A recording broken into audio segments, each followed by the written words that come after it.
Hi, my name's Steve Bradshaw, and welcome to Things I Love About IBM I. And I really do love IBM I. Buckle up, sit down, relax. You may want to pause this and get a drink because this is going to take a while. I have been lucky enough to be one of the beta testers of 7.5. So what I'm about to share with you now isn't just based on the last few weeks, it's based on the last few months. I've probably done 70 or more installations and upgrades, and I really love this version of IBM I. I appreciate that you've got other things to do with your life, so there is a quick list. I'm not going to read through them. You can pause it and you can jump forward to the things you want. I will be going from 20 down to 1 because I am British and we like a thing called Top of the Pops. So, ladies and gentlemen, if you want to know what I love about IBM I, some of the great new features that are in this release of the operating system, please check out the rest of this webinar. But first, we need to do the legals in here.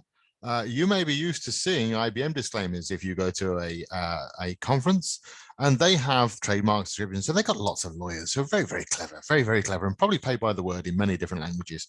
I don't have lawyers. So here's my disclaimer. I have tried ever so hard to get what I'm about to show you right. But remember, ladies and gentlemen, opinions are like buttocks. Everybody has them. You're about to hear mine, not Roten's, not the IUG's, and certainly not IBM's. So my opinions may not necessarily be right, but then please bear in mind, and again, maybe yours aren't either. So let's just crack on. I always do a pitch for user groups. I gave this talk that you're about to see at a user group just the other week here in the UK. But there are user groups all around the world, 52 of them I found so far, and they're all full of lovely IBM I people. So please find your local one and support it. User groups will make you happy. They might even make you smarter. They will definitely make you sound smarter. So ladies and gentlemen, support your local user group. Let's crack on. So the first thing in IBM I 7.5 that I love is that they've given loads of it away. There's loads of free stuff you used to have to pay for that you don't anymore. So everything you see on the left-hand side there used to be a chargeable feature. And in 7.5, it is no longer chargeable. The stuff on the right, you are still going to have to pay for. IBM is not a charity, ladies and gentlemen, as much as we would like it to be. If you want any of that stuff on the left, you will need to place an order with your IBM distributor of choice, at least for now. That's one of the things that I hope will be wrong in the future. That order will cost you £0, dollars, euros. Insert your currency of choice here, but you have to go through a process, and that generates the license program entitlements on your ESS website, and you can download the keys accordingly. In the future, that may well change. So let's call out some of the things that are really worthwhile on there. Advanced job scheduler. Many of you for years have been struggling along either with the standard job scheduler, or you've bought sometimes expensive third-party products or written your own. Well, the advanced job scheduler is now there and part of what you have. Performance tools, including those added extras for watching jobs and disk, all included in there. Really super good for working out what your workload looks like on a good day, and unfortunately how to fix it when you find out the problem on a bad day. The query toolkit, the IBM I Access toolkit, or more importantly, the ACS client entitlement, all free. Symmetric multiprocessing. If you've got a modern machine, even with a single core, then you could be presenting multiple virtual cores and you can make your queries run faster. Multi-system, not quite what it sounds like. It's about actually partitioning data that's very, very large. Great way of automating that. Printing functions, really important if you're doing sort of complex encapsulations of IPDS data streams. And for those of you who use journaling, either for your database or for high availability, the HA performance option is now free. You can really make your machine fly so much faster. So, ladies and gentlemen, this is really superb. And I would say it would be my favorite thing, and I put it right at number 1. But that's not fair, right? Because there's some really good technical features in there. But I wanted to call this one out first because IBM has really done us all a favor. Right.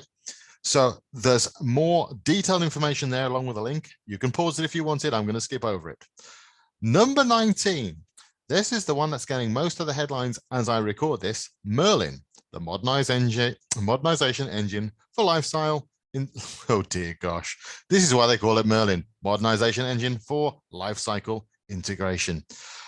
Merlin, definitely better. What the hell is Merlin? Merlin is a set of tools. At the moment, it's a very limited set of tools, but IBM has been tasked with trying to make your life easier going forward, the next generation of developers, and they have put together a set of tools that should help you modernize and stay modern. They've got these terms CI/CD, I think that's continuous integration, continuous development. So make it easier to make smaller changes more often with less of an effect. You can see the components on the left-hand side there. I am not a programmer, ladies and gentlemen. I'm not going to try and sell you this versus existing tools, but it's great that IBM is thinking about the future. Not just now, this is a whole roadmap going off for decades to come. And there shows their investment in IBM I. So brand new, super exciting. If you like it, go and Google demonstrations for development. Okay, let's get on to some smaller ones, but still super important. At number 18, no more security level 20. For those of you who are still using security level 20, wake up. You're not even in the right millennium, let alone the right decade. Right? Security level 20 was just username and password. No object level security whatsoever. For those of you thinking, well, I'll just move to security level 30, don't do that either. Get up to 40, please. So from 7.5 onwards, security level 20 has been removed. Right? You will automatically be upgraded to 30 once you're going up to a new release. Please just go up to 40. Right? It's no big deal between the two. There are well-publicized ways of doing the testing. You can start by giving people too much permission and authority anyway with the all-obj, and then throttle it back. Get up there. It's going to make your life safer and more secure. All right. This is 7.5 only. When things change, I will try and call out that when IBM makes this development and then PTFs it back to an older release, I will try and tell you the older release, you can get it as well. So restrict on drop. This is one of those new funky SQL functions. Right? So do you have a table file that you really don't want anyone to delete? Doesn't matter how powerful they are, even QSecOffer, you're saying, please, please, please, don't let anyone delete that file. It would be catastrophic for me. So maybe it's your, your stock control, or maybe it's your invoices table. And you're thinking, I really want a safety check just in case someone has a fat-fingered moment and wants to delete it. Well, that's what restrict on drop, or ROD, does for you. Right? So restrict on drop is an extra attribute that gets set that says once you've set this, you can't delete it. Now, if you do need to delete it, even programmatically, you can take another step first to remove the restrict on drop and then delete it. But it's a bit like a confirmation, say, do you really want to delete that? But one that is a really, really, really strong defense. Right, you add it and remove it using an alter table statement. Right, so even users with all objects will not be able to alter the file then. And you can do this based on SQL tables and traditional DDS physical files. So you can use this function on traditional old school files. Here's an example, thank you, Mr. Forsty, on how you would alter an existing table. In this case, the table is called sales. It's in a library called Toy Store, and we're just altering the table to add this restrict on drop. Okay. If you then try and delete it using 50/50 command line, using an SQL drop statement, using FTP delete, you're just not going to get any method at all that is going to remove that. It is like you don't have the permission, and you'll start to see the not successful operation. Right? It's exactly the same. Couple of examples there. One is from the command line, the other is from the SQL. This is currently 7.5 only. I hear rumors that if enough people like it in ideas, they might PTF this back to 7.4. So if you like the idea of it, ladies and gentlemen, and you're not on the 7.5 yet, get out there and get on that IBM ideas site. 16, web query 2.3. Now, those of you who use web query will say 2.3 came out before IBM I 7.5. Yes, absolutely. The reason for that is IBM was funding the development of web query 2.3 with IBM I 7.5 money. And they didn't want to wait until 7.5 came out to give you the goodness of 2.3. This is the way IBM works. Right? This is not double announcing. This is a case of when it's ready, get it out the door. If we can, make it work on older releases of the operating system at the same time as developing it for the new one. That way, more people get to use it straight away. Now, 2.3 was had a lot of new features in it. I'm just going to call two of them out. One, they've changed the interface so it looks more modern. It's a bit more responsive. fantastic. That's always nice to have something that looks a bit more crisp. If you really like the old interface, you can switch it back. That's no problem at all. There's just a function by user, put it back to the legacy interface. Don't stick around. You'll like this one. It looks good. Secondly, they came up with a ability to just run an easy report JSON based on dropping in an SQL statement. So if you've got some programmers who say, oh, look, this is how you select this really interesting piece of data with lots and lots of very complex statements that mere mortals like me can't possibly understand, you just copy and paste that into web query and it creates the synonym and the base report out of it that you then make funky. You make it look the way you want, put the charts on it you want, the exports you want. Absolutely superb. They even PTF that back all the way back to 2.2.1. So this isn't just available on 7.5 or 7.4, you can run it on 7.3 as well. Okay. Number 15, they've improved the call statement. Why did you need to improve the call statement? Well, what they've done is that they've allowed you to start putting types of data in the call statement. So that makes the call statement more easy to control and easier to read. And they've also allowed you to start putting in lengths of parameters. So again, it makes it easier to understand what's going on with programming developments. And as you make changes to variables, you can see that it's going to be more consistent as it's passed between programs. It's a small thing, but it really means a lot. So here's an example of a before. Here's an example of an afterwards. You can still use the before methodology if you want. You can just add the after. And it becomes a bit more self-documenting as you read the code. So that can be a really good thing. Currently, this is 7.5 only, and there are plans to bring it back to 7.4. I am told you can do even more complicated things with this, such as start to do concatenations and substrings actually in the parameter string itself, which might make your code easier to read or more complicated, depending on how much you fit in there. So yeah, balancing act, ladies and gentlemen. Let's make our code easy to understand. This is a personal favorite of mine. I've been after it for absolutely ages. It has been an RFE. It is now an IBM idea, and IBM has delivered on it. Great. What's he talking about? Sending emails from IBM. You've been able to send emails for donkey's years. I mean, I think I might have even had the last wisps of a fringe when you first started sending internet-based emails out of IBM.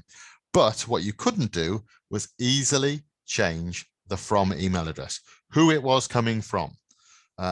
Now, you could sort of tweak it, and that's fine, but you couldn't easily change it, and you certainly couldn't have multiple domains. So now you can, on a by user basis, you can change the originating email address. Now, that is super important for a small number of you out there, right? So in this case, it's now coming from Bradley McBradface at roten.it. Brilliant. Why? Why do you care? At the moment, it's 7.5 only. Again, if you lobby enough, you might get these changes sent back. You do it by using the change user for SMTP command. And you can either change the email domain that it's coming from. Very important if you actually have multiple domains within your organization. So let's say I take roten.it, we have rotenit.com, and we also have roten.it as our two domains. I will be able to send emails from both. Now let's take another example. Let's just say that you are multi-country. So you might have a .fr domain for France, a .nl for the Netherlands, a .de for Germany. Now you can send out native looking emails with native looking email addresses directly from there. You might have different company names, and you might have a managed service where you manage different companies and you supply for them. This is where this second part of not only changing the name, but actually forwarding via a different mail server becomes super useful. So imagine that you'd got that company name .1, okay, and that goes via one mail server, which is based on Office 365.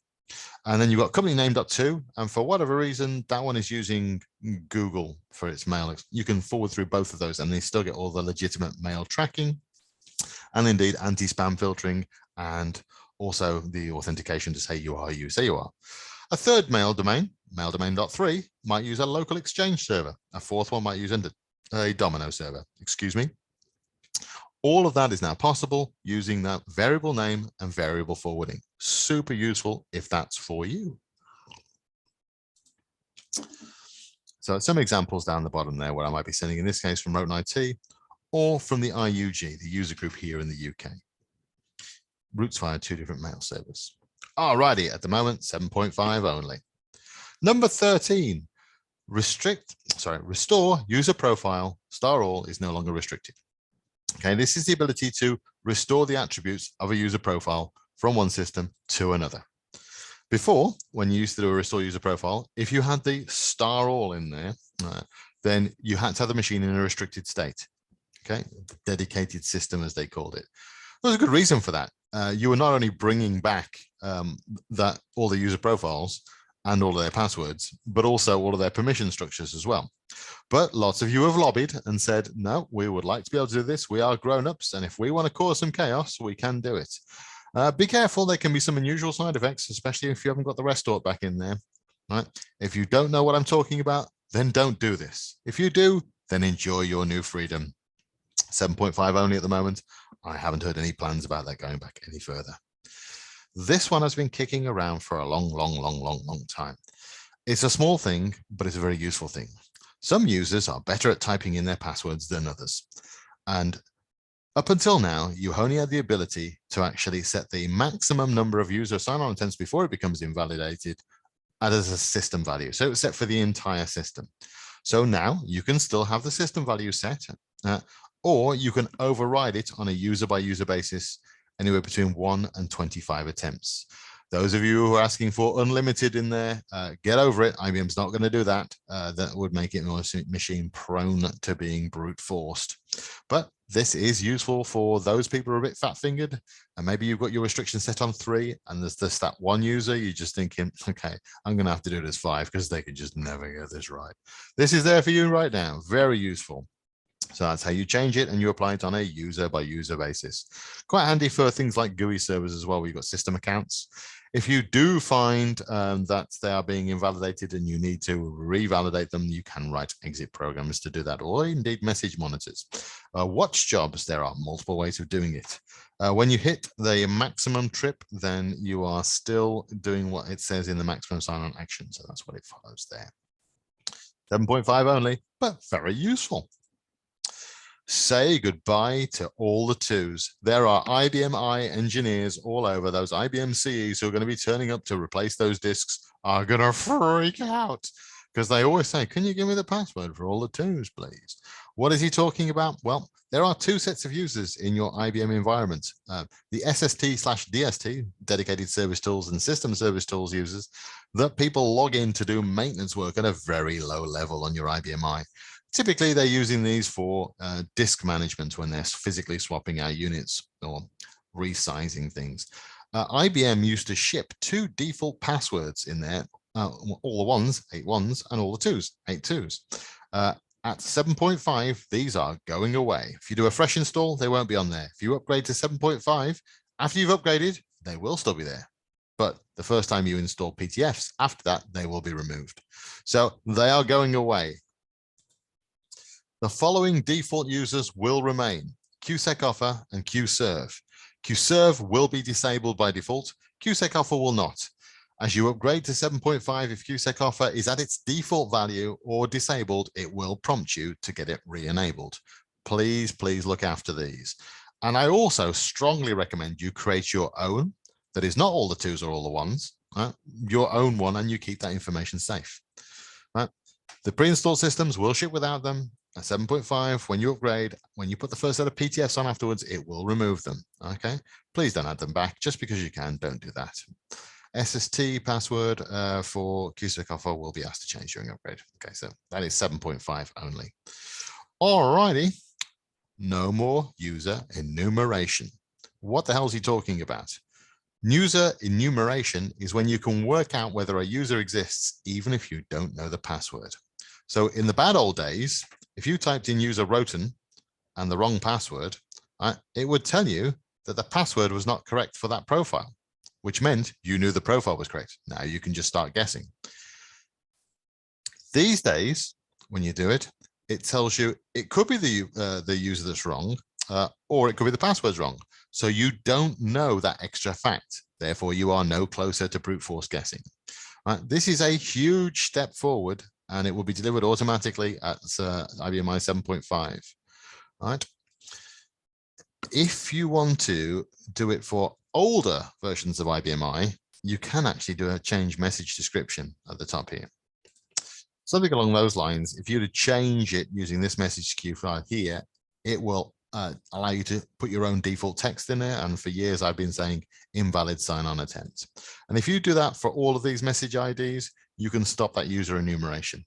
If that doesn't make sense, Google PowerWire and user enumeration, I go into it in a lot more detail on there. This even works on ancient versions of IBM i. So back in the version 6s and probably the version 5s, I couldn't be bothered to go back any further than that and check it out. So any version person who's capable of using the internet lives in this millennium, it'll work on your version of IBM i. No more default passwords, yet another one of the things that IBM has been doing to make your system more secure. What is he talking about? Well, before, when you did a create user profile, right, you would automatically get the user as having a password, which was the same as the user. So if I created user Brad, it would have a password of Brad. That's ridiculous. Why would you do that? Now they've changed the default as being *none. Okay. Obviously, all sensible human beings, as they create a user profile, put in their nice, long, complex password. Notice I'm using long passwords here, ladies and gentlemen. More on that later. And if I wasn't to specify anything at all, rather than accidentally creating a default user with user profile Brad, password Brad, I just get a user profile Brad with no user. Someone has to go in there and manually type a user password in later. Right. The analyzed default password is not going away, ladies and gentlemen, but hopefully it's not going to be used anywhere near as much in the future. So if you do, if you don't use this analyzed default password at the moment, please do. It's part of the GoSec tools. It's very useful. At the moment, this is 7.5 only, so no more default passwords. Whoop, whoop. Oh, this one makes my life as a system administrator much easier, particularly when I'm doing patching work, system upgrade work, or changing hardware work. Hold the release the job scheduler. So this is the good old-fashioned job scheduler, not the funky new advanced one you can get for free. And now, instead of having to hold and release all of the individual jobs because you're doing some maintenance work, you can hold the entire scheduler. If you think of this as being a bit like output queues, instead of having to hold all the spool files inside an output queue, you can just hold the output queue, and that will stop any of these things from running. So it is hold job schedule entry, the job scheduler, okay, all. This is different from hold job schedule entry, all, which would change all of these from scheduled to held, which you might say, well, what's the difference? Well, when I want to undo this, all I need to do is one release. I haven't got to sit there and manually release all of the job schedule entries. We're trying to remember which ones were scheduled, which ones were held, and which ones were at safe. Awesome, awesome, awesome, super useful little function. That's the one to hold it. That's the one to release it. Now, this can literally take an hour for me out of an upgrade process. It's just joyous. 7.5 only at the moment. So number 7, ZLIB, or if you're a Northern American type person, ZLIB, unless you're Canadian, then back to ZLIB again. Who knows where the Z's and the Z's stop? But here in the UK, we say Z. Yeah, I have zebras, not zebras. So we also had Zebedee. You'll need to actually look that up if you don't know about the magic roundabout. The ZLIB data compression for save files is a new way of compressing data when you save to a save file. Why do I care? I hear you say, I've got loads of disk space.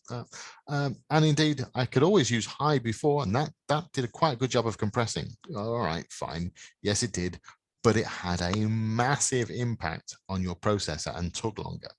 So what they've done is they put a new algorithm in there. So you still got the yes, high, low, and now you can say ZLIB in there. My examples, so I did a quick backup to a save file, saved the library. The library had 13 gigabytes of data in it. Took about 20 minutes, and it compressed it down to 4 gigabytes. So that's using data compression high. Did the same sort of 13 gigs in a large number of objects inside a save. So this is the IFS stuff, and about 13 gigs, and it was taking 7 minutes to do it, and it compressed it down to 2 gig. So yeah, high works really well. But I used the same with ZLIB, right? And now it cut that time down from 20 minutes to 13 minutes, and I got a bit more compression, double win. And on the save side, I got my time down a bit more, so from 7 minutes to 5.5 minutes, and a little bit more compression. Great. But I did not hammer the processor in the meantime. So I'm winning on disk space, I'm winning on time, and I'm winning on not using as much processor. If you use saves to save files, check out ZLIB. It is awesome and it is free.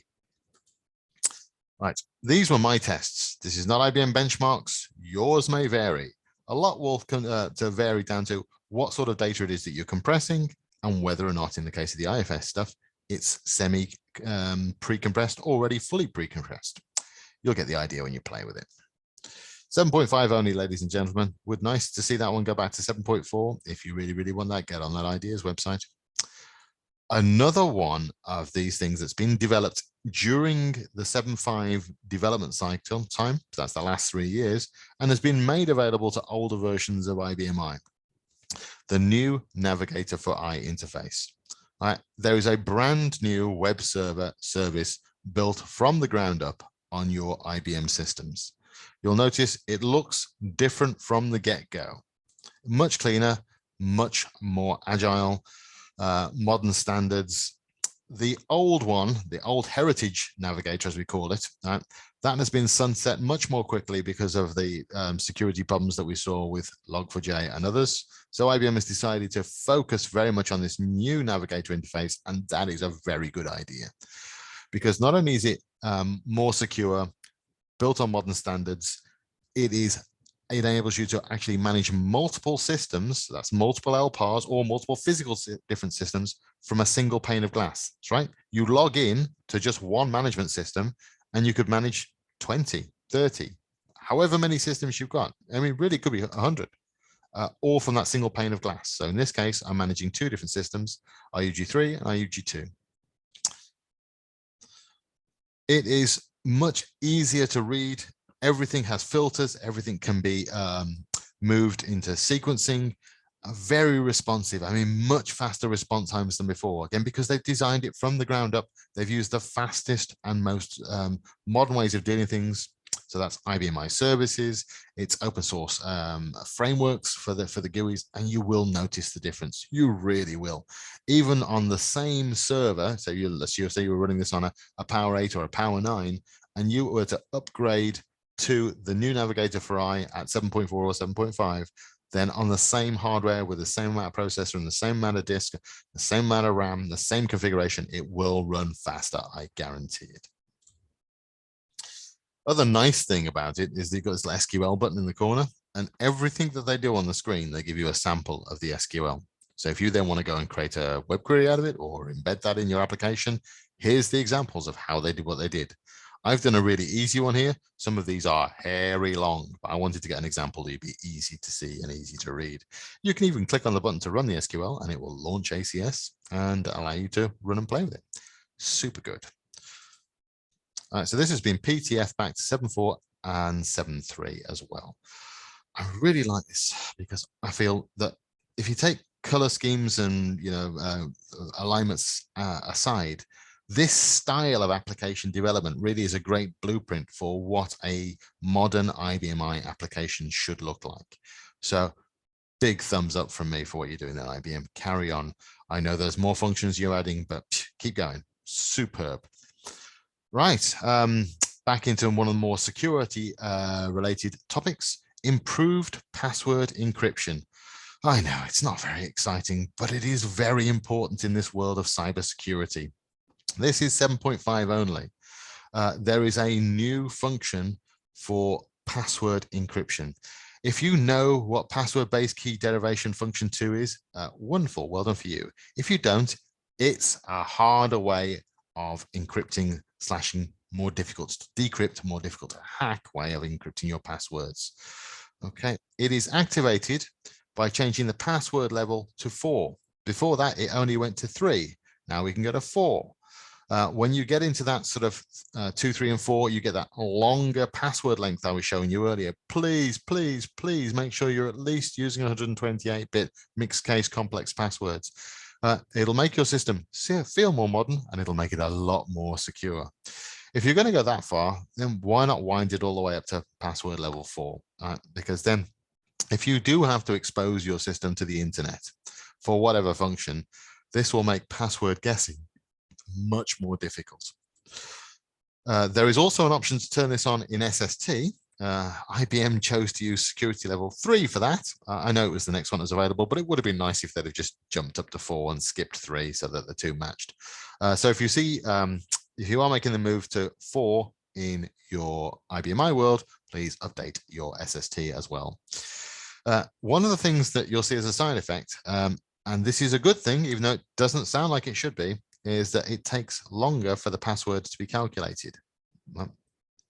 Why is that a thing? Well, if something only takes 1 millisecond to calculate to see if it's a correct hash, or another version takes 100 milliseconds, you as a human, you're not going to notice those 99 milliseconds between the two. I mean, it's literally a fraction of a second. But a computer who's trying to guess 10,000 times, 100,000 times a second, it will really slow them down. So it is a deliberately more complex hashing algorithm that is used that is slower. And that is a good thing in this case. All right, makes it much more difficult to brute force your system.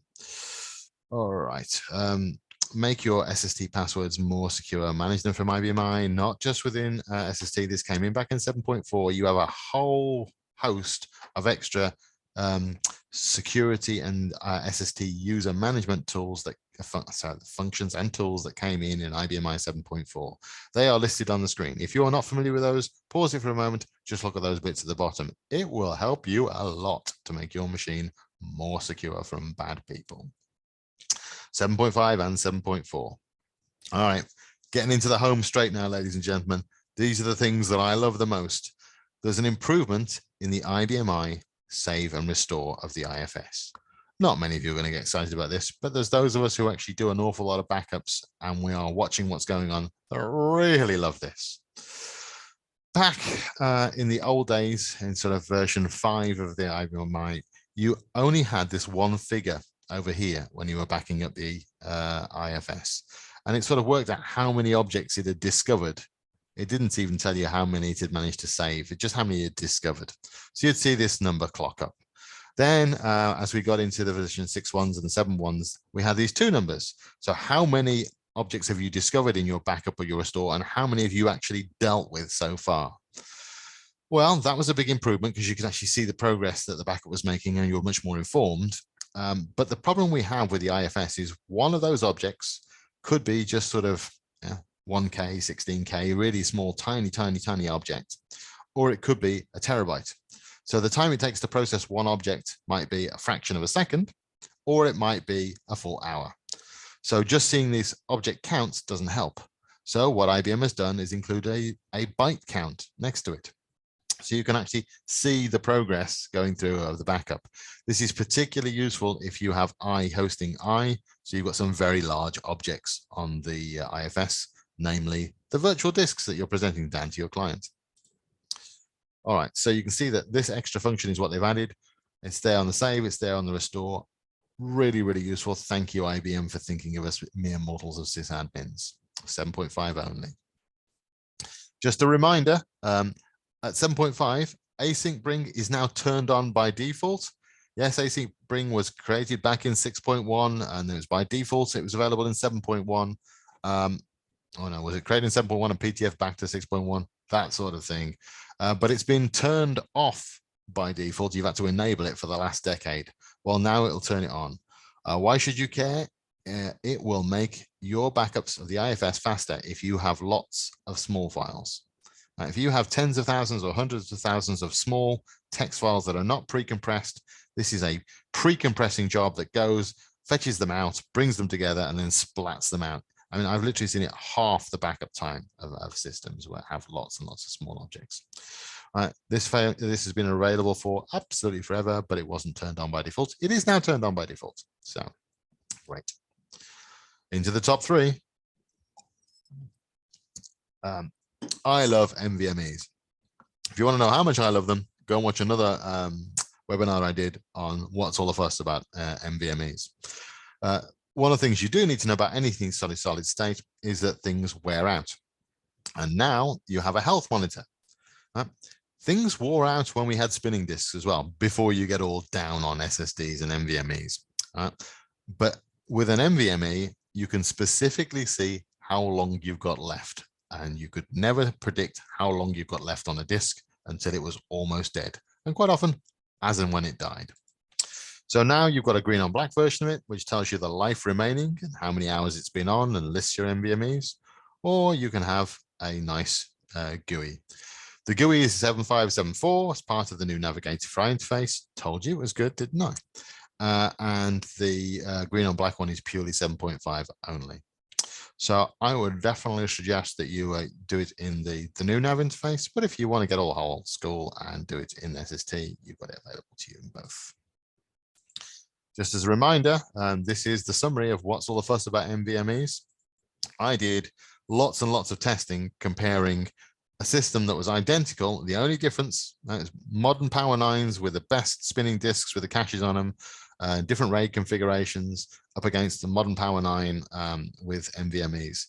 And basically, I found that NVMe's, when you're doing heavy write loads, were 61% faster than RAID 6. They were 62% faster than mirrored HDDs. Okay, and they were 12 times, 1,267 times faster than a mirrored pair. That's the gold standard in the old days when doing heavy read workloads. So maybe it's twice as fast, maybe it's 12 times as fast, depends on how you do it, but definitely always faster. And guess what? It's cheaper as well. NVMe wins every time. And if we look at the overall cost of hardware, and this is not the storage cost, it's the total hardware cost on a typical PO5 box, there was a 30% saving on the entire hardware stack, not the software stack, the entire hardware stack, because these NVMe's are so much cheaper and you need a lot less other componentry in there to do it. And we saw a 46% saving on a typical P10 Power 9. All right, so into the top two. Tricast SQL function. Yeah, I am a system administrator, yet my second most favorite thing about 7.5 is an SQL DB2 function. Why? Because the Tricast does what it says, right? It tries to cast a particular column or field in old school, on old money, in a certain way, and it will list out the exceptions. Why should you care? Well, you can use the Tricast function to actually find decimal data errors before you actually get the decimal data error in the middle of that complex update process. Maybe it is some sort of period end that you have. Maybe it is some sort of stock take. I've recently learned that Americans don't understand that. So inventory check, I think, is the right term. And you can now look for damaged data.